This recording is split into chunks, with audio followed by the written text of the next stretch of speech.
நாளைக்கு வெள்ளிக்கிழமை, இன்னைக்கு அதனால் நெய் காய்ச்ச முடியாது, வீட்டில் நெய் ஆகிடுச்சு, பேத்தி வந்திருக்கா.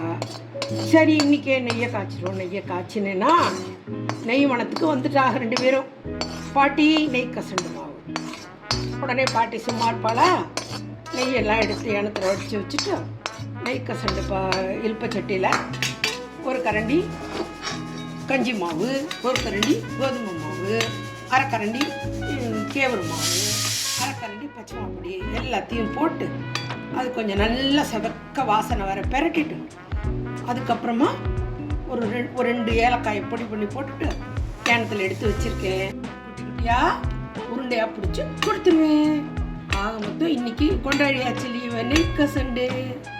நெய் எப்போதும் காய்ச்சின பிறகு நல்லெண்ணெய் கலரில் இருந்தால் தான் நெய் வாசனையாக இருக்கும்னு எங்கள் பாட்டி சொல்லுவாள். நெய் கசண்டு வறுத்த பாத்திரத்துலேயே நிறையா ஒரு கரண்டி சர்க்கரையை போட்டு அதையும் சேர்த்து கலந்து தான் அள்ளி வச்சிருக்கேன்.